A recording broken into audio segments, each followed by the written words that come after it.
മുകേഷിൻ്റെ വിഷയവും മാങ്കൂട്ടത്തിൻ്റെ വിഷയവും ഒരേ ത്രാസിലിട്ട് തൂക്കേണ്ട ഒരാവശ്യമില്ല. കോടതിയുടെ മുമ്പിലാണ്, കോടതി പറയട്ടെ. കേരളത്തിൽ അയാൾക്കെതിരായിട്ട് എന്നേക്കാൾ വലിയ നേതാക്കന്മാർ നിരന്തരം പ്രസ്താവന നടത്താറുണ്ട്. അപ്പോഴൊന്നും അദ്ദേഹം മാന്തി പൊളിക്കാൻ പുറപ്പെട്ടിട്ടില്ല. പിന്നെ BJP അതിൻ്റെ ഭാഗമായി ചിലതൊക്കെ ചെയ്യുന്നുണ്ട്. ചെയ്തതിനെ നമ്മൾ ഇല്ലയെന്നല്ലല്ലോ പറഞ്ഞത്. PM ശ്രീ ഇവിടെ ശരിക്കും ആവശ്യമില്ല. പക്ഷേ അതിൻ്റെ പേര് പറഞ്ഞിട്ട് SSKൻ്റെ ഫണ്ട് തടഞ്ഞു വെക്കുകയാണ്. 1066 കോടി തടഞ്ഞു വെച്ചു എന്നുള്ളതാണ് മനസ്സിലാക്കുന്നത്. എനിക്കെന്ത് മനസ്സിലായി എന്നുള്ളത് ഞാനാണ് പറയണ്ടേ. അതല്ലാണ്ട് CPIക്കാർ പറഞ്ഞാലോ ദിവാർ മാഷ്ക്ക് മനസ്സിലായില്ല എന്ന് ഞാനല്ലേ പറയണ്ടേ. എനിക്ക് നിങ്ങൾ പറയുന്ന കാര്യങ്ങൾ എന്താണെന്ന് എനിക്ക് മനസ്സിലായി. കമ്മ്യൂണിസ്റ്റ് പാർട്ടി പ്രവർത്തിക്കുന്നവരും അതല്ലെങ്കിൽ മറ്റു പാർട്ടിയിൽ പ്രവർത്തിക്കുന്നവരെല്ലാം സാംസ്കാരികമായിട്ടും അതല്ലെങ്കിൽ മറ്റു നിലയിലോ അഴിമതിയിലോ ഒക്കെ പോയി പെടാം. ദുർബലർക്ക് ആദ്യ പരിഗണന നൽകിക്കൊണ്ടുള്ള വികസനമാണ് ഇടതുപക്ഷ സർക്കാർ കാഴ്ചവെക്കുന്നതെന്നും അത് ജനങ്ങളിൽ വലിയ പ്രതീക്ഷ ഉണ്ടാക്കുന്നുവെന്നും CPIM ജില്ലാ കമ്മിറ്റി അംഗം PK ദിവാകരൻ. അത് തദ്ദേശ തെരഞ്ഞെടുപ്പിൽ പ്രതിഫലിക്കും. വടകര നഗരസഭയിൽ LDF 30-ലേറെ സീറ്റ് നേടും. 3ാം തവണയും ഇടതുപക്ഷ സർക്കാർ കേരളത്തിൽ അധികാരത്തിൽ വരുമെന്നും അദ്ദേഹം പറഞ്ഞു. വരുന്ന തദ്ദേശ ഭരണ സ്ഥാപനങ്ങളിലേക്കുള്ള തെരഞ്ഞെടുപ്പ് ത്രിതല പഞ്ചായത്ത് സംവിധാനങ്ങളിലൂടെ അധികാര വികേന്ദ്രീകരണം സമ്പൂർണമായി നടപ്പിലാക്കുക എന്ന ലക്ഷ്യം നല്ല നിലക്ക് പൂർത്തീകരിക്കുക എന്നുള്ളതാണ് വരാനിരിക്കുന്ന തെരഞ്ഞെടുപ്പിൽ അധികാരത്തിലേറുന്ന ഇടതുപക്ഷ ജനാധിപത്യ മുന്നണിയുടെ നേതൃത്വത്തിലുള്ള എല്ലാ പ്രാദേശിക ഭരണസമിതികളുടെയും പ്രധാന ഉത്തരവാദിത്വം. കഴിഞ്ഞ 29 വർഷമായി 96-ന് ശേഷം ഈ രംഗത്ത് വലിയ രൂപത്തിലുള്ള ഇടപെടലുകൾ ഇതിനകം നടന്നു കഴിഞ്ഞിട്ടുണ്ട്. ഇനിയുള്ളത് സംസ്ഥാന ഗവൺമെന്റ് പ്ലാൻ ചെയ്യുന്ന വ്യത്യസ്ത പരിപാടികൾ കൂടി ഇതിനകം തദ്ദേശ ഭരണ സ്ഥാപനങ്ങളുടെ പ്രവർത്തനമായി മാറിയിട്ടുണ്ട്. ഇതിന്റെ ഭാഗമായിട്ടാണ് കേരളത്തിൽ അതിദാരിദ്ര്യമുക്ത കേരളം എന്ന ഒരു സ്വപ്നം സാക്ഷാത്കരിക്കപ്പെടുന്ന നിലയുണ്ടായത്. എല്ലാവർക്കും വീട് എന്ന് പറയുന്ന ഒരു സ്വപ്നം ജനകീയാസൂത്രണം തുടങ്ങിയ കാലത്തെ ആരംഭിച്ചതാണ്. പക്ഷേ പലതിനും ആവശ്യമായ പണം ഉണ്ടായില്ല എന്നുള്ളതിന്റെ പ്രശ്നം പരിഹരിക്കപ്പെടുന്നതാണ് ലൈഫ് പദ്ധതി. 1000 സ്ക്വയർ ഫീറ്റിൽ താഴെ വരുന്ന വീടുകൾ നിർമ്മിച്ചു കൊടുക്കുകയും അതിന് 4 ലക്ഷം രൂപ ഈ പദ്ധതിയിലൂടെ ഗുണഭോക്താക്കൾക്ക് നൽകുകയും അതിന് ഹഡ്കോ ഉൾപ്പെടെയുള്ള വ്യത്യസ്ത ധനകാര്യ സ്ഥാപനങ്ങളുടെ സഹായം തേടി ഭവനരഹിതരില്ലാത്തൊരു സംസ്ഥാനം എന്ന സ്വപ്നത്തിലേക്ക് നമ്മൾ മെല്ലെ മെല്ലെ നടന്നെടുക്കുകയാണ്. അപ്പോൾ അധികാര വികേന്ദ്രീകരണ സങ്കല്പങ്ങൾക്ക് സംസ്ഥാന ഗവൺമെന്റും അതിന്റെ ഭരണകൂടവും താഴെയുള്ള തെരഞ്ഞെടുക്കപ്പെട്ട പ്രാദേശിക സർക്കാരുകളും ഒരുമിച്ച് പ്രവർത്തിക്കുന്നിടത്തെല്ലാം ഈ ഗുണം ഉണ്ടായിക്കൊണ്ടിരിക്കുകയാണ് കേരളത്തിലാണെങ്കിൽ. അത് കുറെ കൂടി മെച്ചപ്പെട്ട മേഖലയിലേക്ക് എത്തിക്കുക എന്ന നിലയിലാണ് ഇനി വിഭാവനം ചെയ്യുന്നത്. മറ്റ് എല്ലാ വിശദാംശത്തിലും ഞാൻ പോകുന്നില്ല. അപ്പൊ അതിന്റെ ഭാഗമായിട്ടാണ് നമ്മൾ കേരളത്തിലെ നവകേരള വികസന സങ്കല്പങ്ങൾ മുന്നോട്ട് വെച്ചിട്ടുള്ളത്. അതിന്റെ ഭാഗമായി കേരളത്തിൽ വിജ്ഞാനാധിഷ്ഠിത സമൂഹം, വിജ്ഞാന കേരളം പദ്ധതിയിലൂടെ ഇന്ന് കേരളത്തിൽ മെച്ചപ്പെട്ട നിലയിൽ വിദ്യാഭ്യാസം നേടി വന്നിട്ടുള്ള കുട്ടികൾക്ക് നൈപുണ്യ വികസനം ഉണ്ടാക്കുകയും അതിലൂടെ തൊഴിൽ സാധ്യത ഉണ്ടാക്കുകയും വരുമാനം ഉണ്ടാക്കുകയും ചെയ്തുകൊണ്ട് ഇന്നത്തെ സാമൂഹ്യ സാഹചര്യത്തിൽ മെച്ചപ്പെട്ട ഒരു വരുമാന ലബ്ധിയിലൂടെ എല്ലാ കുടുംബങ്ങളും മുന്നോട്ട് പോവുക എന്ന ലക്ഷ്യത്തിലേക്കാണ് സംസ്ഥാന സർക്കാർ ഉള്ളത്. അതിന് വലിയ സഹായം ചെയ്യേണ്ട മേഖല, ഇതെല്ലാം കോർഡിനേറ്റ് ചെയ്യുന്നതിൽ വലിയ സഹായം കേരളത്തിലെ തദ്ദേശ ഭരണ സ്ഥാപനങ്ങളാണ് ഇനി മുതൽ നിർവഹിക്കേണ്ടത്. ചില തദ്ദേശ ഭരണ സ്ഥാപനങ്ങൾ ഇതിനകം അത് ആരംഭിച്ചു കഴിഞ്ഞിട്ടുണ്ട്. അപ്പൊ അതിന്റെ ഒരു ഇടപെടൽ എന്നുള്ള നിലയിലാണ് ഏറ്റവും അവസാനം നമ്മൾ ക്ഷേമ പെൻഷനുകളെല്ലാം വർദ്ധിപ്പിക്കുന്ന കൂട്ടത്തിൽ കണക്ട് വർക്ക് എന്ന് പറഞ്ഞുകൊണ്ട് ഈ രംഗത്തെല്ലാം കോമ്പറ്റേറ്റീവ് എക്സാമിനേഷൻ എഴുതുന്ന ആളുകളും ഇന്റർവ്യൂവിനും മറ്റുമൊക്കെ തയ്യാറെടുക്കുന്ന കുട്ടികൾ ഇവരെല്ലാം പ്രോത്സാഹിപ്പിക്കുക എന്നുള്ള നിലക്കാണ് 1000 രൂപ സ്കോളർഷിപ്പ് ടൈപ്പിൽ ഇതിനകം നൽകുന്നതിന് സർക്കാർ തീരുമാനിച്ചിട്ടുണ്ട്. അപ്പോ ഇത്തരം പദ്ധതികളെല്ലാം താഴേക്കിടയിൽ മെച്ചപ്പെട്ട നിലയിൽ ഇതിന്റെ എല്ലാം ഇംപ്ലിമെന്റേഷൻ നടത്തേണ്ടുന്നത് തദ്ദേശ ഭരണ സ്ഥാപനങ്ങൾക്ക് കൂടിയുള്ള ഒരു പങ്കാണ്. അപ്പൊ ഇതൊക്കെ മെച്ചപ്പെട്ട നിലയിൽ നടപ്പിലാക്കുന്ന ഒരു ഭരണ സംവിധാനം സംസ്ഥാനത്തും താഴെ പ്രാദേശിക തലത്തിലും വരുന്നതോടുകൂടി കേരളം ഇപ്പോൾ ആർജിച്ചെടുത്തതും ഇപ്പോൾ അനുഭവിച്ചുകൊണ്ടിരിക്കുന്നതുമായ പല നേട്ടങ്ങളും മെച്ചപ്പെട്ട നിലയിലേക്ക് മാറാനുള്ള സാധ്യത കേരളത്തിൽ ഉയർന്നു വരികയാണ്. അപ്പൊ അതുകൊണ്ട് ആ ലക്ഷ്യപൂർത്തീകരണത്തിലേക്ക് പോകുമ്പം ഇടതുപക്ഷ മുന്നണിയുടെ ഒരു പൊതുനയമുണ്ട്. ആ പൊതുനയം 57-ലെ കമ്മ്യൂണിസ്റ്റ് സർക്കാർ അധികാരത്തിൽ വന്നതിന് ശേഷം തുടരെ വന്നിട്ടുള്ള ഇടതുപക്ഷ ഗവൺമെന്റുകളെല്ലാം നടപ്പാക്കി വരുന്ന ഒരു നയം, അതൊറ്റ വരിയിൽ പറഞ്ഞാൽ ദുർബലരെ ആദ്യം പരിഗണിക്കുക. ഏറ്റവും ദുർബലനായി സമൂഹത്തിൽ നിൽക്കുന്ന ആളുകളെയെല്ലാം സമൂഹത്തിൻ്റെ മുഖ്യധാരയിലേക്ക് കൊണ്ടുവരിക എന്ന പ്രവർത്തനത്തിന്, അവർക്ക് സാമ്പത്തിക നേട്ടം ഉൾപ്പെടെ ഉണ്ടാക്കുന്നതിന്, മറ്റെല്ലാ സൗകര്യങ്ങളും ഉണ്ടാക്കുന്നതിന് വേണ്ടിയുള്ള ഘട്ടം ഘട്ടമായ ഇടപെടലും പദ്ധതികളും പരിപാടികളും കേരളത്തിൽ നടന്നിട്ടുണ്ട്. ജനകീയാസൂത്രണം ആ കാര്യത്തിൽ ഒരു വലിയ പങ്കും വഹിച്ചിട്ടുണ്ട്. ആ അടിസ്ഥാനത്തിൽ കഴിഞ്ഞ 9.5 വർഷക്കാലമായി കേരളത്തിലെ പിണറായി സർക്കാരും ആ ഒരു ലക്ഷ്യപ്രാപ്തിയിലേക്ക് കേരളത്തിലെ ജനങ്ങളെ എത്തിക്കുന്നതിനുള്ള വലിയ ശ്രമം നടന്നുകൊണ്ടിരിക്കുകയാണ്. അങ്ങനെ മുന്നോട്ട് പോകുന്ന സർക്കാരും അതിൻ്റെ ലക്ഷ്യവും നേരായ വഴിയിലേക്ക് മുന്നോട്ട് പോയാൽ കേരളത്തിൽ ഇടതുപക്ഷ പ്രസ്ഥാനത്തിന് ജനങ്ങളിൽ വലിയ രൂപത്തിൽ സ്വാധീനമുണ്ടാകും എന്നുള്ള കാര്യത്തിൽ തർക്കമില്ല. എന്നാൽ അത് ഇടതുപക്ഷത്തെ നിൽക്കുന്ന ആളുകളെക്കാൾ കൂടുതൽ മനസ്സിലാക്കിയത് വലതുപക്ഷത്തുള്ളവരാണ്.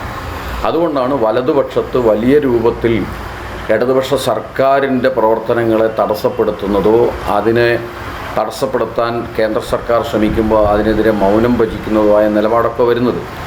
അപ്പോൾ അതുകൊണ്ട് ഇടതുപക്ഷ സർക്കാർ ഈ ലക്ഷ്യങ്ങളെല്ലാം കൈവരിക്കുന്നതോടുകൂടി കേരളത്തിൽ ഇടതുപക്ഷ മനസ്സുള്ള കേരളമായി കേരളം മാറിപ്പോകാതിരിക്കാനുള്ള പണി BJPയും അതുപോലെ വലതുപക്ഷ രാഷ്ട്രീയക്കാരും എല്ലാം നടത്തിക്കൊണ്ടിരിക്കുകയാണ്.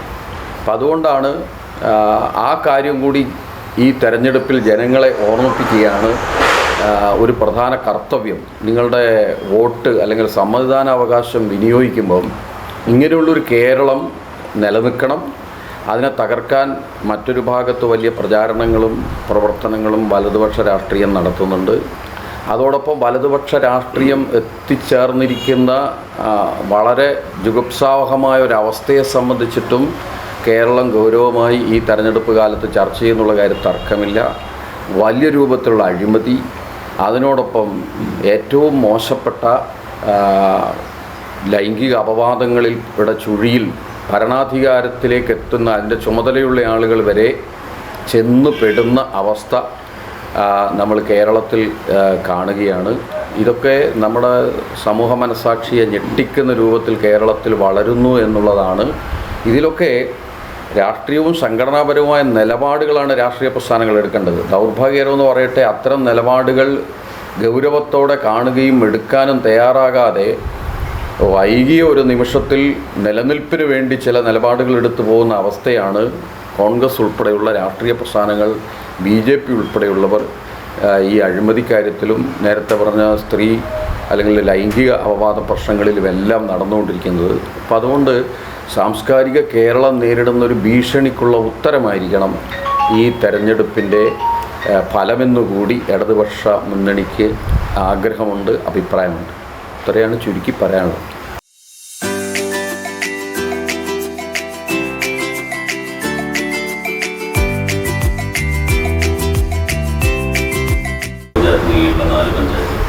അതിൽ 2 പഞ്ചായത്തുകൾക്കും UDFിൻ്റെ കയ്യിലാണ്.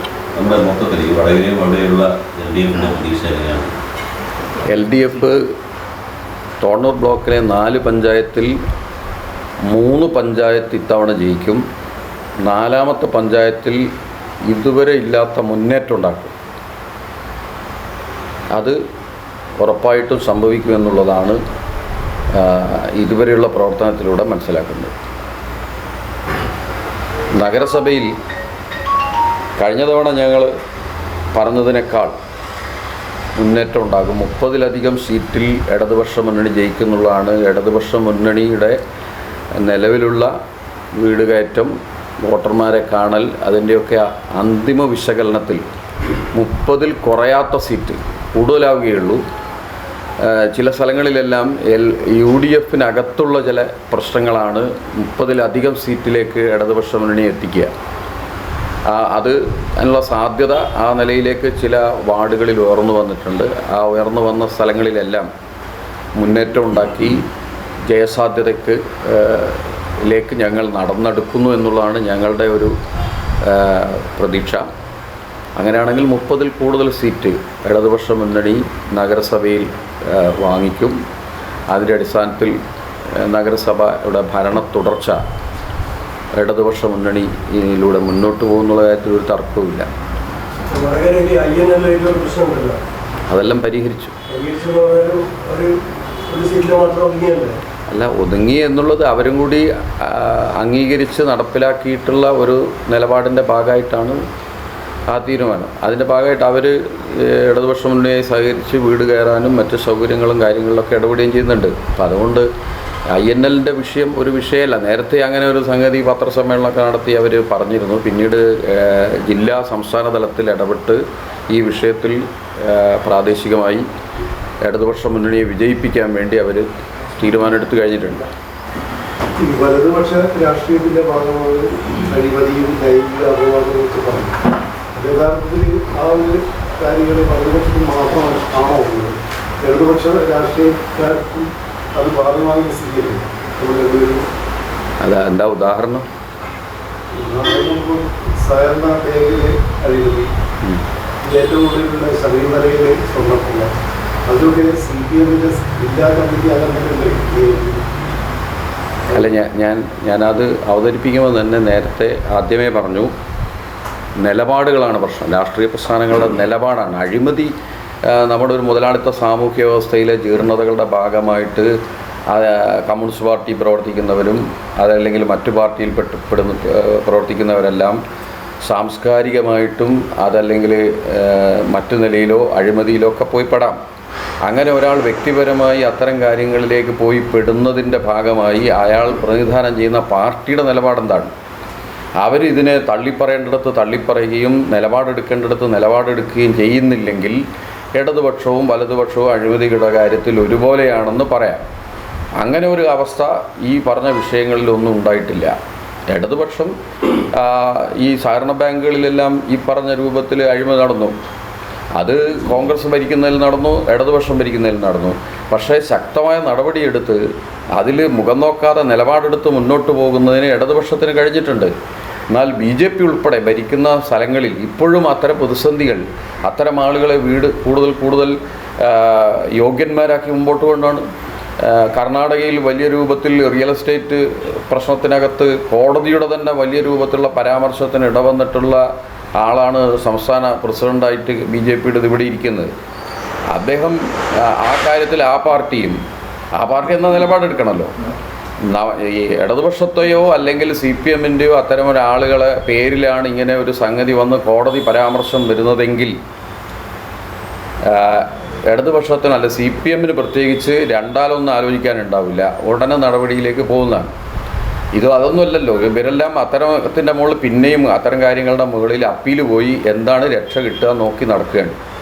അപ്പോൾ ഈ സ്ഥാനങ്ങളൊന്നും തന്നെ ഇവർ ഒഴിവാക്കുന്നില്ല. അപ്പം അതാണ് അത് സംബന്ധിച്ചുള്ള നിലപാടിലാണ് പ്രശ്നം. നിലപാട് രാഷ്ട്രീയ പ്രസ്ഥാനങ്ങൾ എടുക്കണം. വ്യക്തിനിഷ്ഠമായിട്ട് ഓരോരുത്തരും അഴിമതിയിലോ ഏതെങ്കിലും സാഹചര്യത്തിൽ മുതലക്കൂപ്പ് കുത്തിയാൽ അവരെ തള്ളിപ്പറയാനും ആ നിലപാടിനെതിരായി മുന്നോട്ട് പോകാൻ രാഷ്ട്രീയ പാർട്ടികൾ തയ്യാറാവണം. അത് ഈ കാര്യത്തിൽ ഈവൻ രാഹുൽ മാങ്കൂട്ടത്തിൻ്റെ കാര്യത്തിൽ ഉൾപ്പെടെ കോൺഗ്രസ് ഉൾപ്പെടെ തയ്യാറായോ? ഇപ്പോഴെങ്കിലും കോൺഗ്രസിന്റെ ഭാഗത്ത് നടപടി ഉണ്ടായില്ലോ. CPM എന്തുകൊണ്ട് ആ രൂപത്തിലൊരു നടപടി കൈക്കൊള്ളുന്നില്ല എന്നതാണ്. അല്ല, രാഹുൽ മാങ്കൂട്ടത്തിൻ്റെ കാര്യത്തിൽ ആദ്യം 2-3 ആഴ്ച മുമ്പ് ഈ കാര്യത്തിൽ ചോദ്യം ചോദിച്ചപ്പം ബഹുമാനപ്പെട്ട പ്രതിപക്ഷ നേതാവ് പറഞ്ഞത് അയാൾക്കെതിരെ ഒരു വിഷയത്തിൽ ഒരു പ്രാവശ്യം ഒരു നടപടിയെടുത്തു, ഒരു കുറ്റത്തിന് 1-ൽ കൂടുതൽ നടപടി ഉണ്ടാവുമോ? അപ്പോൾ അത് പറ്റില്ല എന്ന് പറഞ്ഞാണ്. തൂക്കിക്കൊന്നവനെ പിന്നെ വെടിവെച്ച് കൊല്ലേണ്ട ആവശ്യമില്ല എന്നാണ് അദ്ദേഹം പറഞ്ഞത്. പക്ഷേ മിനിഞ്ഞാന്ന് വീണ്ടും തൂക്കിക്കൊന്നവനെ വെടിവെച്ച് കൊന്നു. പുറത്താക്കിയെന്ന് ഒരു പറ്റം കോൺഗ്രസ് നേതാക്കളും സസ്പെൻഷനിലാണെന്ന് വേറൊരു പറ്റം നേതാക്കളും നിരന്തരമായി പറഞ്ഞുകൊണ്ടിരിക്കുന്നതാണ് കേരളം കണ്ടത്. ഇതൊക്കെ നേരത്തെ തന്നെ ഇവരുടെ മുമ്പിൽ പരാതികൾ കടന്നു വന്നപ്പോൾ തന്നെ ഇതൊക്കെ ശരിയാണെന്ന് കണ്ടപ്പം ഗത്യന്തരമില്ലാതെയാണ്. അതുവരെ അവർ പറഞ്ഞത് ഒരിടത്തും പരാതിയില്ല, ഒരിടത്തും ആരും ആക്ഷേപം പറഞ്ഞിട്ടില്ല, അതുകൊണ്ട് അദ്ദേഹത്തിനെതിരെ പരാതിയില്ലാതെ എന്ത് നടപടിയെടുക്കാനാണ്? പക്ഷേ അയാളെക്കാൾ വലിയ രൂപത്തിൽ പരാതിയും 1.5 മാസക്കാലം ജയിലിൽ കിടന്നയാളാണ് കോവളം MLA വിൻസെൻ്റ്. അദ്ദേഹം ഇപ്പോഴും നിയമസഭയിലുണ്ട്, അദ്ദേഹം ഇപ്പോഴും കോൺഗ്രസിൻ്റെ പാർലമെൻ്ററി പാർട്ടി മെമ്പറാണ്. ഒരു നടപടിയുമില്ല. അയാൾ കേസ് നേരിടുകയാണ്, ഹിയറിങ്ങിൽ ഹാജരായിക്കൊണ്ടിരിക്കുകയാണ്. എൽദോസ് കുന്നപ്പള്ളി ഇതേ രൂപത്തിൽ ആക്ഷേപം നേരിട്ട് കോടതി നടപടിക്ക് വിധേയമായി മുന്നോട്ട് പോയിക്കൊണ്ടിരിക്കുകയാണ്. ഇവരുടെ പേരിൽ വേറെ നിലപാടും രാഹുൽ മാങ്കൂട്ടത്തിൻ്റെ പേരിൽ വേറെ നിലപാടും എടുക്കേണ്ടി വരുന്നതിൻ്റെ പ്രശ്നമാണ് നിലപാടില്ലായ്മ എന്ന് പറയുന്നത്. ഇതെല്ലാത്തിലും ഒരു നിലപാട് വേണമല്ലോ. ആ നിലപാട് കോൺഗ്രസിൻ്റെ ഭാഗത്തുനിന്ന് ഉണ്ടായിട്ടില്ല. അതേ നിലപാടില്ലായ്മ 2 വർഷത്തുണ്ടല്ലോ. മുകേഷിന്റെ കാര്യത്തിൽ ഇതേപോലെ കേസ് നേരിടുന്ന ആളാണ് മുകേഷ്. നിലപാട് എടുത്തിട്ടില്ലല്ലോ. അല്ല, മുകേഷിൻ്റെ കാര്യത്തിൽ മുകേഷിൻ്റെ പേരിൽ ആരാണോ ആക്ഷേപം ഉന്നയിച്ചത്, ആ ഉന്നയിച്ച ആൾ 13 കൊല്ലം മുമ്പുണ്ടായൊരു സംഭവത്തെ ഇപ്പോൾ ഉന്നയിച്ചു വന്നപ്പോൾ അതിൻ്റെ മുകളിൽ കമ്മീഷൻ്റെ അതിൻ്റെ മേലെ തീരുമാനിച്ചൊരു കമ്മീഷൻ്റെ തീരുമാനത്തിന് വിധേയമായ നടപടികളിലെ കോടതിയുടെ അടിസ്ഥാനത്തിൽ നടപടിയെടുത്ത് പോവുകയാണ്. അങ്ങനെ പോകുമ്പോഴാണ് ആക്ഷേപം ഉന്നയിച്ചയാൾ വാട്സപ്പിലൂടെ ആവശ്യപ്പെടുന്നത് 1 ലക്ഷം രൂപ അടിയന്തരമായി തരണം. പിന്നീട് അവർ തന്നെ ആക്ഷേപം ഉന്നയിച്ചതിൻ്റെ പേരിൽ കേസ് നടന്നിപ്പോൾ ജയിലിൽ കിടക്കുകയാണ്. അപ്പോൾ ഈ വിഷയത്തിനകത്ത് യഥാർത്ഥ വസ്തുത എന്താണെന്നുള്ളത് പരിശോധിക്കണമല്ലോ. പണത്തിന് വേണ്ടിയാണോ ഇങ്ങനെ ഒരു ട്രാപ്പിലേക്ക് ഒരു സിനിമാ മേഖലയിൽ പ്രവർത്തിക്കുന്ന ആളെ ട്രാപ്പ് ചെയ്തതാണോ എന്ന വസ്തുത പുറത്തു വന്നിട്ട് അത് അല്ല മനഃപൂർവ്വം ഇയാൾ ചെയ്തതാണെങ്കിൽ അയാൾക്കെതിരെ നടപടി വേണം. ഇങ്ങനെ ഒരു കാര്യം മറ്റു കാര്യങ്ങൾ മാങ്കൂട്ടത്തിൻ്റെ കാര്യത്തിൽ നിന്ന് വ്യത്യസ്തമായ ഒരവസ്ഥ മുകേഷിൻ്റെ കാര്യത്തിലുണ്ട്.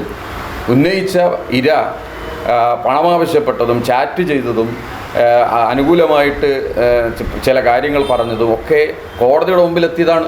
അതുൾപ്പെടെ പരിശോധിച്ചിട്ടാണ് മുകേഷിൻ്റെ വിഷയവും മാങ്കൂട്ടത്തിൻ്റെ വിഷയവും ഒരേ ത്രാസിലിട്ട് തൂക്കേണ്ട ഒരാവശ്യമില്ല. കോടതിയുടെ മുമ്പിലാണ്, കോടതി പറയട്ടെ. അതിൻ്റെ അടിസ്ഥാനത്തിലാണ് മുകേഷിൻ്റെ വിഷയത്തിൽ നിലപാടെടുക്കാൻ പറ്റുന്നതാണ്. അത് വസ്തുതാപരമായി ശരിയാണെങ്കിൽ നടപടിയെടുക്കും, അത് കോടതി പറയണം.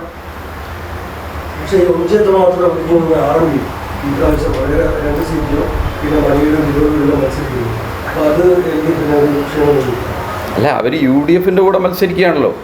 അല്ല, RMP UDFൻ്റെ കൂടെ മത്സരിക്കുന്നു എന്നുള്ളതുകൊണ്ട് RMP വലുതാവുന്നില്ല. UDFനുള്ള ശക്തി എന്താണോ അതനുസരിച്ച് അവർക്ക് അവിടെ ജയിക്കാനോ. അപ്പോൾ UDFന് വേണേൽ ഒരു സീറ്റ് കൊടുക്കാമല്ലോ, വേണമെങ്കിൽ താഴെയങ്ങാടിയിൽ ഒരു സീറ്റ് ഇപ്പോൾ RMPക്ക് കൊടുത്താൽ RMP ജയിക്കും. അതല്ലാതെ RMPയുടെ വലിപ്പം അതിങ്ങനെ വളർന്ന് വികസിക്കുന്നു എന്ന് പറയുന്നതിൽ ഒരു അടിസ്ഥാനമില്ലല്ലോ. RMP എങ്ങനെ ഒരു CPM വോട്ടും അതിൽ പോവില്ല. CPM വോട്ട് പോകുന്ന പ്രശ്നമേ ഇല്ല. ഒരു തെറ്റിദ്ധാരണയാണ്. RMP ഏത് പാർട്ടിയായാലും, ഇപ്പോൾ ചെറിയ പാർട്ടികൾ പലതും ഉണ്ട്, LDFിലുണ്ട് UDFിലുണ്ട്. LDF ഒരു ഷുവർ സീറ്റ് 90% CPMകാരുള്ള ഒരു മേഖലയിൽ CPIക്കോ മറ്റേതെങ്കിലും ഘടകകക്ഷിക്കോ സീറ്റ് കൊടുക്കുമ്പം അവർക്ക് സീറ്റ് കിട്ടി ജയിച്ചാൽ അവർ വളർന്ന് വികസിച്ചു എന്നാണോ പറയുക? CPMൻ്റെയും അത് അവരും പറയും, ഞങ്ങൾ CPMൻ്റെ ശക്തി കൊണ്ട് തന്നെയാണ് ജയിച്ചത്. അവരുടെ നില എന്താണെന്ന് അവർക്കറിയാം. അതുപോലെ ഇങ്ങനെ RMP കുറേ സ്ഥലത്ത് മത്സരിക്കുന്നു, UDFകാർ സഹായിക്കുന്നു, അതിലേതെങ്കിലും ഒരു സീറ്റ് ജയിച്ചാൽ RMPയുടെ വളർച്ച എന്നുള്ള നിലയ്ക്ക് വ്യാഖ്യാനിക്കാൻ എത്രത്തോളം കഴിയും? അങ്ങനെയാണെങ്കിൽ CPMൻ്റെ തകർച്ചയും മറ്റുള്ള സംഘടനക്കാരുടെ വളർച്ചയും എന്ന് പറയേണ്ടി വരുമല്ലോ. അങ്ങനെ കാൽക്കുലേഷൻ ഏതത്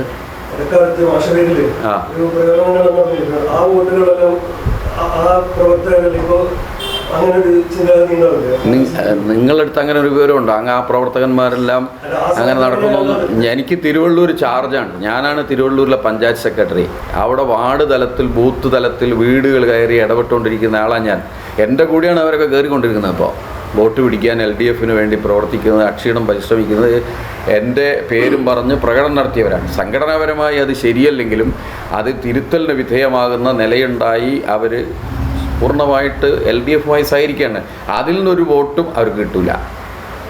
അതിൽ നിന്നൊരു വോട്ടും കിട്ടുന്ന എവിടെയൊക്കെ പ്രകടനം നടന്നോ ആ പ്രകടനം നടന്നിടത്തുനിന്ന് ഒരു വോട്ട് പോലും RMPക്ക് കിട്ടില്ല. RMP എന്ന് പറഞ്ഞിട്ട് മറ്റേതെങ്കിലും പ്രശ്നം ഉണ്ടായിട്ട് അങ്ങനെ ഉണ്ടല്ലോ, ഏതെങ്കിലും അതിർത്തി തർക്കമോ 2 സഹാക്കൾ തമ്മിലുള്ള വ്യക്തിവൈരാഗ്യ പ്രശ്നങ്ങളൊക്കെ ചിലപ്പോൾ സമൂഹത്തിനകത്ത് രൂപപ്പെടാം. അത്തരം വിഷയത്തിൽ വോട്ട് എവിടെയെങ്കിലും ചോരുക എന്നല്ലാതെ ഈ രാഷ്ട്രീയ വിഷയത്തിൽ RMBയോട് ആനുകൂല്യം പ്രഖ്യാപിച്ച് ഒരു തെരഞ്ഞെടുപ്പ് വോട്ട് ചോരൽ വടകരയിൽ ഇപ്രാവശ്യമില്ല.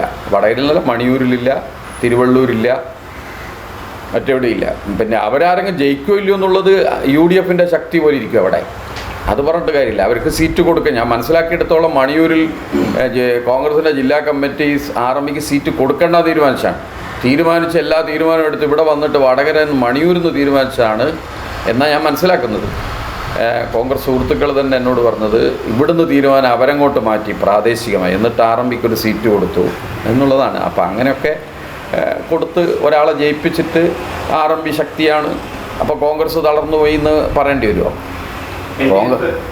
നിലവിലെ 2 സ്ഥലത്ത് ഇവർ മത്സരിക്കുന്നിടത്ത് LDF സ്ഥിരമായിട്ട് ജയിക്കുന്ന സ്ഥലങ്ങളാണ് ഈ RMB മത്സരിക്കുന്നത്. അപ്പോൾ അവിടെ അവർ ജയിക്കുകയാണെങ്കിൽ അത് UDFൻ്റെ വോട്ടുകൾ മാത്രമായിരിക്കും. അല്ല, ഇടതുപക്ഷ മുന്നണി ജയിക്കുന്നതാണെന്ന് പറയുമ്പോൾ വാർഡ് 23 വാർഡാണ് മണിയൂരിൽ.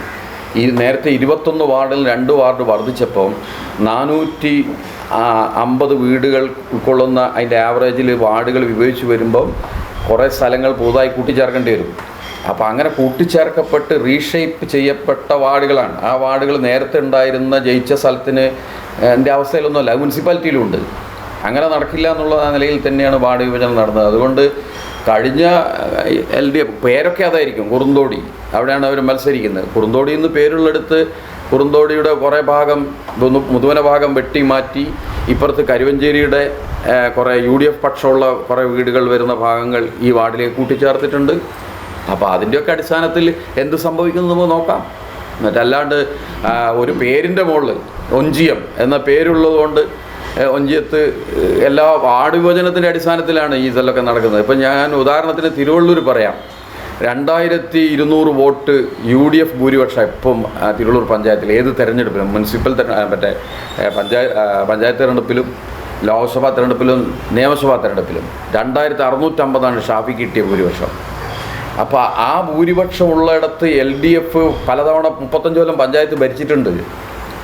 ഇപ്പം ഇനി ഈ തെരഞ്ഞെടുപ്പിൽ ഞങ്ങൾ ഭരിക്കുന്നു ഉറപ്പാണ്. വാർഡ് വിഭജനത്തിൽ ഉണ്ടാകുന്ന ചില അഡ്ജസ്റ്റ്മെൻറ്റുകളുണ്ട്.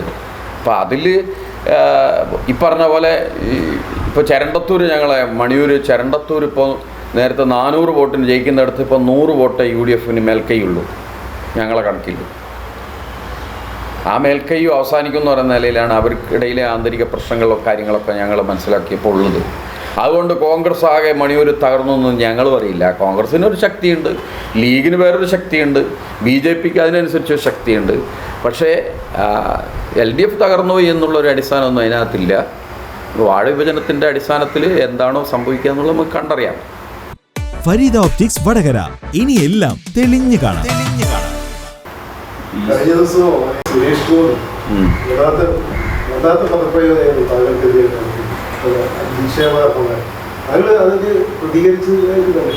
ഞാൻ പ്രതികരിച്ചു, ഞാൻ ഫേസ്ബുക്കിൽ പ്രതികരിച്ചു. അത് എനിക്കറിയാവുന്ന സുഹൃത്തുക്കൾക്ക് ഇട്ടുകൊടുക്കുകയും ചെയ്തിട്ടുണ്ട്. അതിൽ വേറൊന്നും പറയാനില്ല. അദ്ദേഹത്തിൻ്റെ ഒരു വിഡ്ഢിത്തരം അവതരിപ്പിച്ചു എന്നേ ഉള്ളൂ. ഞാൻ അയാളുടെ ഒരു ഇരയല്ല. കേരളത്തിൽ അയാൾക്കെതിരായിട്ട് എന്നേക്കാൾ വലിയ നേതാക്കന്മാർ നിരന്തരം പ്രസ്താവന നടത്താറുണ്ട്. അപ്പോഴൊന്നും അദ്ദേഹം മാന്തി പൊളിക്കാൻ പുറപ്പെട്ടിട്ടില്ല. പിന്നെ ഞാൻ പറഞ്ഞത് അയാൾക്കെതിരെയല്ല, ഞാൻ പറഞ്ഞ തിരുവനന്തപുരം കോർപ്പറേഷൻ, തൃശ്ശൂർ കോർപ്പറേഷനൊക്കെ ഞങ്ങൾ ജയിക്കും എന്ന് BJPയുടെ പ്രതിനിധി പറഞ്ഞപ്പോൾ നിങ്ങളുടെ അഭിപ്രായം എന്താണെന്ന് എന്നോട് ആങ്കർ ചോദിച്ചപ്പോൾ ഞാൻ മറുപടി പറഞ്ഞു, തിരുവനന്തപുരത്ത് ആത്മഹത്യകൾ നടക്കുകയാണ്, BJPക്കാർ സീറ്റ് കിട്ടാത്തതിലും മറ്റു പ്രശ്നങ്ങൾ മുൻനിർത്തി. അപ്പോൾ ഈ തെരഞ്ഞെടുപ്പ് കഴിയുമ്പോഴത്തേക്ക് ആര് ബാക്കിയാവും എന്നുള്ളത് അറിയില്ല. അതിൻ്റെ അടിസ്ഥാനത്തിൽ BJP ഭരിക്കാനൊന്നും പോകുന്നില്ല. തൃശ്ശൂരിലാണെങ്കിൽ അവിടെ എന്തെങ്കിലും BJPക്ക് സാധ്യതയുണ്ടെങ്കിൽ ആ സാധ്യത ഇല്ലാതാക്കാൻ സുരേഷ് ഗോപി മതി. കാരണം അദ്ദേഹം കേരളത്തിന് വേണ്ടി ഒന്നും സംസാരിക്കുന്നില്ല. 57,000 കോടി കേരളത്തിന് കിട്ടേണ്ട വിഹിതം കേരളത്തിന് അല്ലെങ്കിൽ തടഞ്ഞു വെക്കപ്പെട്ടപ്പോൾ സുരേഷ് ഗോപി ഇടപെട്ടിട്ടില്ല. എയിംസ് ഉൾപ്പെടെ നിരവധി കാര്യങ്ങളിൽ അദ്ദേഹം മൗനം പാലിക്കുകയോ അല്ലെങ്കിൽ തെറ്റായ നിലപാട് സ്വീകരിക്കുകയോ ചെയ്തിട്ടുണ്ട്. അതുകൊണ്ട് അദ്ദേഹത്തിൻ്റെ നടപടി തൃശ്ശൂരിൽ ഉൾപ്പെടെ കടുത്ത പ്രതിഷേധം ഉണ്ടാക്കും എന്നാണ് ഞാൻ പറഞ്ഞത്. അത് തികച്ചും രാഷ്ട്രീയമാണ്. അതിലൊരിക്കലും വ്യക്തിഹത്യയുടെ ഒരു മറുപടിയിലേക്കല്ല വരേണ്ടത്. ആ വ്യക്തിഹത്യയാണ് അദ്ദേഹം അതിനകത്ത് ഉപയോഗിച്ചത്. അതുകൊണ്ടിപ്പോൾ എനിക്ക് പ്രത്യേകിച്ചൊന്നുമല്ല. എൻ്റെ മറുപടിയിൽ അത് വളരെ കൃത്യമായിട്ട് ഞാൻ കൊടുത്തിട്ടുണ്ട്. അത് അദ്ദേഹത്തിന് അദ്ദേഹം തിരുത്തണ്ട. അദ്ദേഹം പറഞ്ഞു എൻ്റെ മൂക്കിന് താഴെ വടകര ഗവൺമെൻറ് ആശുപത്രിയിൽ 83,000, അദ്ദേഹം 93,000 എന്നൊക്കെയാണ് പറഞ്ഞത്. 83,000 കോടി രൂപ, അല്ല 83 കോടി രൂപ, 83,000 അല്ല 83 കോടി രൂപ ആശുപത്രി നിർമ്മാണത്തിന് കേന്ദ്രം കൊടുത്തു. അത് ഞാൻ പറഞ്ഞിട്ടാണ്, ഞാനും കൂടി സമ്മതിച്ചിട്ടാണ്. സത്യത്തിൽ അത് PMJBK പദ്ധതി എന്ന് പറയുന്ന ഒരു പദ്ധതി പ്രകാരമാണ് കൊടുത്തിട്ടുള്ളത്. ആ പദ്ധതിയുടെ 60% കേന്ദ്രവും 40% സംസ്ഥാന സർക്കാരും വഹിക്കുന്ന ഒരു സംയുക്ത സംരംഭമാണ്. സംസ്ഥാന സർക്കാർ വഹിക്കാൻ പറ്റില്ല എന്ന് പറഞ്ഞാൽ ആ പദ്ധതി നടപ്പാവില്ല. അപ്പോൾ സുരേഷ് ഗോപി പറഞ്ഞാലും ആ പദ്ധതി വരില്ല. സംസ്ഥാന സർക്കാർ കൂടി താല്പര്യമെടുത്തിട്ട് ഇതുപോലുള്ള പദ്ധതികൾ കേരളത്തിലെ പല ആശുപത്രികളിലും മറ്റു നിലയിലുള്ള സംരംഭങ്ങൾക്കുമായിട്ട് നടത്തുന്നുണ്ട്. അത് സ്വന്തം നേട്ടമാണെന്നുള്ള അഭിമാനവും കാര്യവും പറഞ്ഞുകൊണ്ടാണ് അദ്ദേഹം എനിക്ക് മറുപടി തന്നിട്ടുള്ളത്. അദ്ദേഹത്തിൻ്റെ മൂക്കിന് താഴെ നോക്കൂ ചെന്ന് എന്നൊക്കെ പറഞ്ഞുകൊണ്ട് അദ്ദേഹം പറയുന്നത് ഈ പറഞ്ഞിട്ടുള്ള കേന്ദ്ര സംസ്ഥാന സംയുക്ത സംരംഭത്തെ സംബന്ധിച്ചുകൂടിയാണ്. അപ്പോൾ യഥാർത്ഥത്തിൽ അദ്ദേഹം മറുപടി പറയേണ്ടിയിരുന്നത് എന്തുകൊണ്ട് 57,000 കോടി തടഞ്ഞു വെച്ചു, അതിനുള്ള കാരണം എന്താണ്, കേന്ദ്രത്തെ ഇങ്ങനെ അവഗണിക്കുന്ന വിഷയം എന്താണ്, ഗവർണർമാരുടെ നിലപാടുകൾ എന്താണ്, ഇങ്ങനെ എന്നൊക്കെയാണ് സത്യത്തിൽ അദ്ദേഹം മറുപടിയായി പറഞ്ഞിട്ട് വേണമെങ്കിൽ എന്നെ 2 ചീത്ത പറയുകയായിരുന്നു ചെയ്യേണ്ടിയിരുന്നത്. പക്ഷേ അതിന് പകരം അദ്ദേഹം ആകെ അദ്ദേഹത്തിൻ്റെ മറുപടി എന്നെ ആക്ഷേപിക്കുന്ന നിലയിൽ ഒതുക്കി അങ്ങോട്ട് പോവുകയാണ് ചെയ്തിട്ടുള്ളത്. അതിപ്പോൾ നാട്ടിലെ ആളുകൾക്ക് ആ ധാരണയുള്ളതുകൊണ്ട് അതിലൊന്നും ഒരു പ്രശ്നം എനിക്ക് തോന്നുന്നില്ല. ഈ കഴിഞ്ഞ ദിവസം ഈ വിഷയത്തിൽ BJPയുടെ ജില്ലാ പ്രസിഡന്റ് പറഞ്ഞത് സുരേഷ് ഗോപിയുടെ ഇടപെടൽ കൊണ്ടാണ് ഇവിടെ സർഗാലയത്തിൽ മലബാർ ഗേറ്റ് വേ എന്നുള്ള പദ്ധതിക്ക് 98 കോടി രൂപ കേന്ദ്ര ടൂറിസം മന്ത്രാലയം അനുവദിച്ചത്. അതൊന്നും അറിയാതെയാണ് മാഷ് വിമർശനം ഉന്നയിച്ചതെന്നുള്ളതാണ്. അല്ല, ഇവിടെ ഇപ്പോൾ കേന്ദ്രത്തിൻ്റെ ഭാഗമായി തരേണ്ടുന്ന വിഹിതം തരികയും ഇവിടെ വ്യത്യസ്തമായ പദ്ധതികൾക്ക് ഇവിടെയാണ് ഫീസിബിളായ മേഖലയെങ്കിൽ ഇന്ത്യയിൽ ഇവിടെയാണല്ലോ തരേണ്ടത്. അങ്ങനെ തരുന്ന പദ്ധതികൾക്കെതിരെയല്ല നമ്മൾ പറയുന്നത്. നമ്മൾ 57,000 കോടി തടയപ്പെട്ടപ്പോൾ കേരളത്തിൽ നടന്ന സംഭവം എന്താ, 2021 തടയപ്പെട്ടു ഓരോ ഘട്ടം ഘട്ടമായിട്ട്. അങ്ങനെ വന്നപ്പോൾ ഉണ്ടായ പ്രശ്നം എന്താണെന്ന് വെച്ചാൽ 75% കേന്ദ്ര ഗവൺമെൻറ്റിൻ്റെ വ്യത്യസ്ത വിഹിതങ്ങളാണ് സംസ്ഥാന ഗവൺമെൻറ്റിൻ്റെ ഭരണച്ചെലവിന് ഉപയോഗിക്കുന്നത്. അത് 57 മുതൽ ഈ 2016 വരെയുള്ള മുഖ്യമന്ത്രിമാർക്ക് കിട്ടിയ സൗകര്യമല്ല, അവർ ഉപയോഗിച്ച ഒരു അവകാശമായിരുന്നു. അത് 2017 നോട്ട് നിരോധനത്തിൻ്റെ പിന്നാലെ കേന്ദ്രം ഘട്ടം ഘട്ടമായി മുറിച്ചില്ലാതാക്കി. 75% എന്ന് പറയുന്നത് ഇപ്പം 19% ചുരുങ്ങി കേന്ദ്രം തരുന്ന വിഹിതം. ആ 19% കൊണ്ടാണ് നമ്മൾ പെൻഷൻ കൊടുക്കാൻ, ശമ്പളം കൊടുക്കാൻ, ഇവിടെയുള്ള മറ്റ് ചെലവുകൾ നടത്താൻ കഴിയില്ല. അതുകൊണ്ട് കേരളം ഈ കഴിഞ്ഞ 2 വർഷം ശക്തമായി ഇടപെട്ട് കേരളത്തിലെ തനത് നികുതി വരുമാനം വർദ്ധിപ്പിച്ചു. 21 ഇത് വരുമ്പോൾ 44,000 കോടിയാണ്. ഇപ്പോൾ കേരളത്തിൻ്റെ തനത് നികുതി വരുമാനം 1,05,000 കോടിയാണ്. അങ്ങനെ വന്നതിൽ നിന്ന് എടുത്തിട്ടാണ് ഇപ്പം 400 രൂപ പെൻഷൻ വർദ്ധിപ്പിക്കുന്നത്, വീട്ടമ്മമാർക്ക് 1000 രൂപ കൊടുക്കുന്നത്, കണക്ട് വർക്കിൽ 1000 കൊടുക്കുന്നത്. എന്ന് പറഞ്ഞാൽ കേന്ദ്രം കൃത്യമായി കേരളത്തിന് നൽകാതെ പോയിട്ടും കേരളം അതിനെയൊക്കെ മറികടന്ന് മുന്നോട്ട് പോകാൻ കേരളത്തിൽ ഇച്ഛാശക്തിയുള്ള ഇടതുപക്ഷ ഭരണത്തിന് കഴിഞ്ഞു എന്നുള്ളതാണ് അതിൽ ഉള്ള ഒരു സംഗതി. അതുകൊണ്ട് ഞാൻ മനസ്സിലാക്കിയെടുത്തോളം ഈ കേന്ദ്ര അവഗണനയ്ക്കെതിരായിട്ടുള്ള പ്രതിഷേധം കോൺഗ്രസിനുമില്ല. UDF പറയണ്ടേ, നാളെ UDF അധികാരത്തിൽ വരുന്നെങ്കിലോ കേരളത്തിൽ അവരെങ്ങനെയാണ് ഭരിക്കുക? ഇതേ സമീപനം അവർ സ്വീകരിച്ചാൽ കോൺഗ്രസ്സുകാർ എന്താ പ്രതികരിക്കുക? നമ്മളോട് പറയുമോ, നിങ്ങൾ സഹകരിക്കുന്നു പറയുമോ? അങ്ങനെയാണ് ഇപ്പോൾ സഹകരിക്കണമല്ലോ. അവർ ഈ കഴിഞ്ഞ 5 വർഷക്കാലം തുടർച്ചയായിട്ട് ഈ പറയുന്ന രൂപത്തിലുള്ള ഫണ്ട് കട്ടിങ് എല്ലാ മേഖലയിലും തുടർച്ചയായി വന്നപ്പം UDF അനങ്ങിയില്ല. ഡൽഹിയിൽ സമരം നടത്തിയപ്പോൾ അത് ബഹിഷ്കരിച്ചു. നവകേരള സദസ്സെന്ന് പറയുന്ന സംവിധാനം നമ്മൾ ഉണ്ടാക്കിയത് കേരളത്തിലെ വികസന പ്രവർത്തനങ്ങൾ തടസ്സപ്പെടുത്തുന്ന വിഷയം കൂടി ജനങ്ങളെ ശ്രദ്ധപ്പെടുത്താനാണ്. 140 മണ്ഡലത്തിലെ വികസന ആവശ്യങ്ങൾ കൂടി കേൾക്കാൻ കൂടിയാണ്. അതും കൂടെ UDF ബഹിഷ്കരിച്ചു. അപ്പോൾ കേരളത്തിൽ യോജിച്ച് നിന്ന് വികസനം ഉണ്ടാക്കുക എന്നുള്ളതിൽ അതിനെ തടസ്സപ്പെടുത്തുന്ന പണി BJP ചെയ്യുകയാണ്. BJP അതിൻ്റെ ഭാഗമായി ചിലതൊക്കെ ചെയ്യുന്നുണ്ട്. ചെയ്തതിനെ നമ്മൾ ഇല്ല എന്നല്ലല്ലോ പറഞ്ഞത്. ഇപ്പം വടകര ആശുപത്രിക്ക് ഫണ്ട് തന്നില്ല എന്നല്ല പറഞ്ഞത്. അങ്ങനെയാണെങ്കിൽ അയാൾ തന്നു എന്ന് പറയണം. കേന്ദ്രം 57,000 കോടി തരേണ്ടത് തന്നിട്ടില്ല. അതിൻ്റെ ബുദ്ധിമുട്ട് കേരളത്തിനുണ്ട്. പിന്നെ പ്രത്യേക പാക്കേജായിട്ട് തരുന്ന ഫണ്ടുണ്ട്. അത് ആശുപത്രിക്ക് കൊടുക്കാൻ വെച്ച ഫണ്ട് ആശുപത്രിക്ക് ചിലവഴിച്ചുവിടൂ. റോഡിന് കൊടുക്കാൻ വെച്ച ഫണ്ട്, നാഷണൽ ഹൈവേക്ക് കൊടുക്കാൻ വെച്ച ഫണ്ട് നാഷണൽ ഹൈവേക്കല്ലേ ചിലവഴിച്ചുവിടൂ.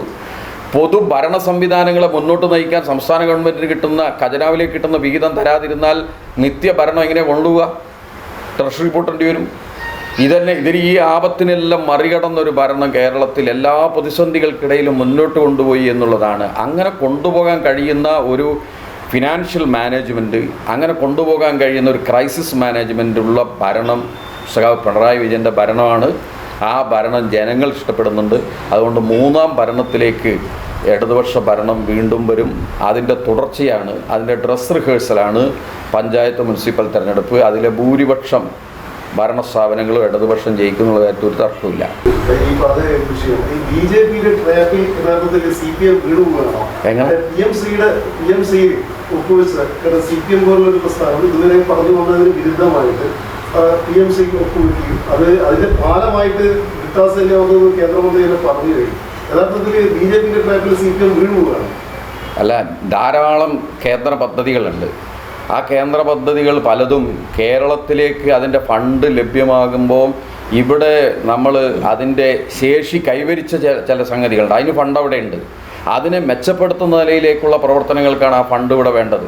ആ ഫണ്ട് സംബന്ധിച്ചിട്ടുള്ള തീരുമാനം എടുക്കേണ്ടുന്നതിന് പകരം പഴയ എന്ന് പറഞ്ഞാൽ മറ്റ് പല സ്റ്റേറ്റുകളിലും ആർജിച്ചെടുക്കാത്ത നേട്ടങ്ങൾ നേടുന്നതിന് വേണ്ടി വെച്ചിട്ടുള്ള ഫണ്ടാണ് PM ശ്രീയിലൂടെയും വരുന്നത്.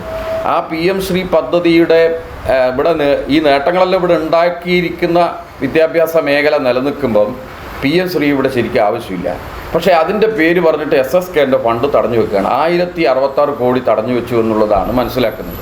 അത് തടയുന്നതിന് എന്താ ന്യായം? ഇത് നിങ്ങൾ ഒപ്പുവെക്കണം. കേന്ദ്ര പദ്ധതികൾ ഇവിടെ ആവശ്യമില്ലാത്തതും ആവശ്യമുള്ളതും അല്ലെങ്കിൽ പരിഷ്കരണത്തിന് വിധേയമാക്കിയിട്ടാണെങ്കിൽ അപ്ഡേറ്റ് ചെയ്യപ്പെടുന്ന പദ്ധതികളാണ് കേരളത്തിന് വേണ്ടത്.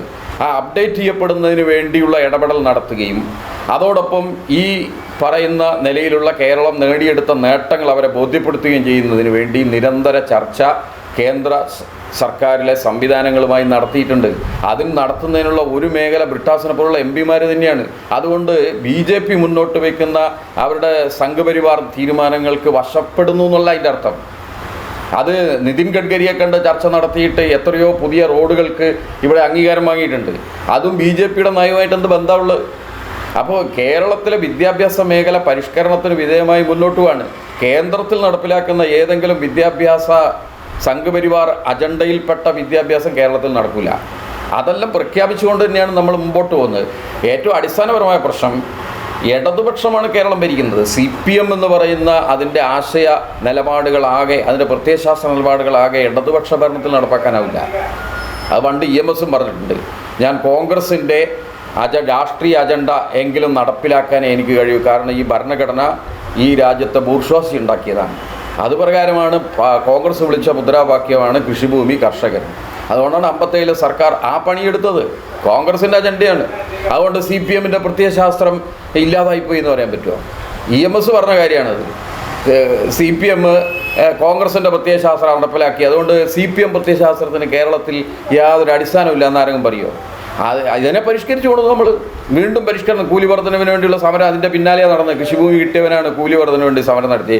ഇവിടെ കിട്ടുന്ന കൂലിയുടെ 1/3 ഇന്ത്യയിലെ എല്ലാ സംസ്ഥാനത്തുള്ളൂ. അതുകൊണ്ടാണ് ഇതര സംസ്ഥാന തൊഴിലാളി ഇരച്ചു കയറി കേരളത്തിൽ വരുന്നത്. റിസർവ് ബാങ്ക് തന്നെ പറഞ്ഞല്ലോ. അപ്പോൾ കേരളീയ സമൂഹത്തിൻ്റെ മാറ്റത്തിന് വേണ്ടിയാണ് കേന്ദ്ര നിയമങ്ങളെല്ലാം നമ്മൾ ഉപയോഗിക്കേണ്ടത്. ആ നിയമങ്ങൾ ഉപയോഗിക്കാൻ പറ്റുന്ന നിലയിലുള്ള ഒരു ആശയത്തെയാണ് നമ്മൾ പിന്തുടരുന്നുള്ളൂ. അതിൻ്റെ മേലെ സംഘപരിവാർ മറ്റത് എന്നൊക്കെ പറഞ്ഞുകൊണ്ടുള്ള ആക്ഷേപങ്ങൾക്ക് യാതൊരു അടിസ്ഥാനമില്ല. എങ്ങനെ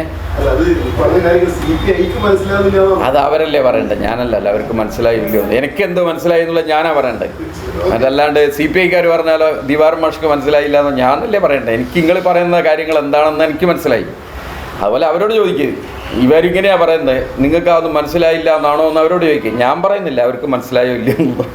പക്ഷേ ഈ തെരഞ്ഞെടുപ്പിലെ നഗരസഭയിലായാലും ലോക്സഭയിലൊക്കെ ഓരോ തെരഞ്ഞെടുപ്പ് കഴിയുമ്പോൾ BJP സീറ്റ് വർദ്ധിപ്പിച്ചു വരിക. ഈ വർഷം എങ്ങനെയാണ് BJP അതിൽ നിന്ന് മുന്നോട്ട് പോകും?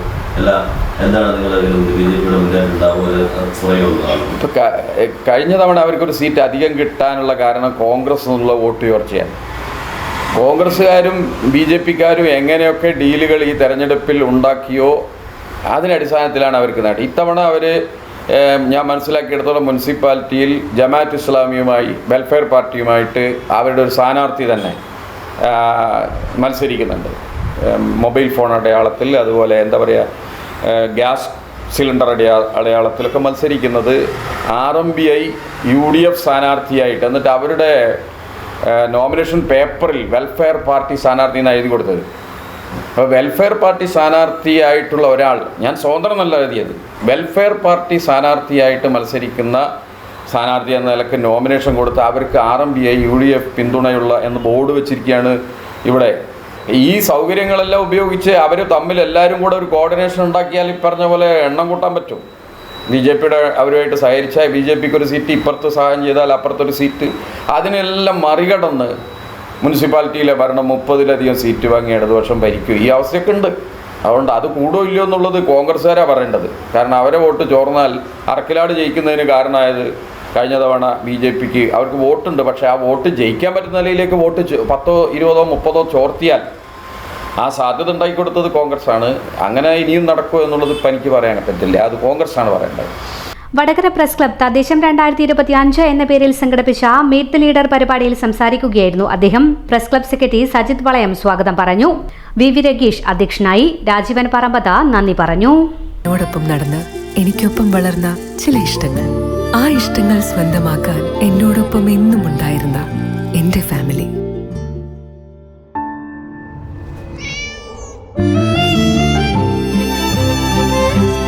എന്റെ ഇഷ്ടങ്ങൾ എന്റെ ഫാമിലിക്ക് അറിയാം. Family wedding centre.